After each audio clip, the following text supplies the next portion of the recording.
বাংলাদেশ জাতীয়তাবাদী কৃষক দলের ফটিকছড়ির ধর্মপুর ইউনিয়ন শাখার মত বিনিময় সভা অনুষ্ঠিত হয়েছে। গতকাল শুক্রবার বিএনপি নেতা আবুল হাশেমের সভাপতিত্বে এতে প্রধান অতিথি ছিলেন ধর্মপুর ইউনিয়ন বিএনপির সাবেক সভাপতি SM ইউসুফ।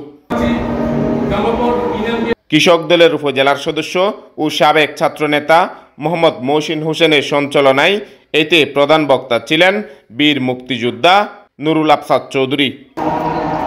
স্বাগত বক্তব্য দেন ইউনিয়ন কৃষক দলের সাধারণ সম্পাদক মোহাম্মদ মন্নান চৌধুরী। ধর্মপুর ইউনিয়ন পরিষদ কমিউনিটি সেন্টারে আয়োজিত মত বিনিময় সভায় বিশেষ অতিথির বক্তব্য দেন বিএনপি নেতা মোহাম্মদ নজরুল মাস্টার, আইব চৌধুরী, কৃষক দল নেতা মোহাম্মদ ইউসুফ ও যুবদল নেতা নাসির সহ আরও অনেকেই। মত বিনিময় সভায় কৃষক দলের বিভিন্ন পর্যায়ের নেতৃবৃন্দ উপস্থিত ছিলেন।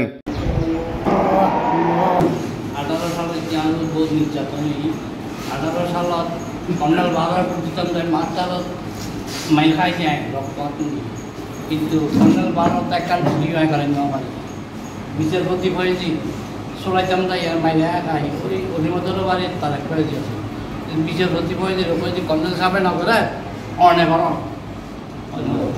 একখান বিনিময় করেন আমার যার কর্নেল ভারতরা আয় নিয়ে যাক আসলে তারা দুইজন আয় মির্জা আকবর মোহাম্মদ আলী শহীদ মোহাম্মদ আরো কয়েকজনে ওরা আইবেন লাই সব তাহলে আমার খুব কাছে কর্নেল ভাড়া আর দিও তারপর আয় ন যায় আর নীতি লেগে চলি ধর্মপুর বিএনপির প্রেসিডেন্ট মেলে আমি মোহাম্মদ আর বয়সেই আমার সুস্থ হয়ে গিয়ে আয় সাহেব সুন্দর কমিটি করে ইয়ানোর সহযোগিতা করে দিয়েছে।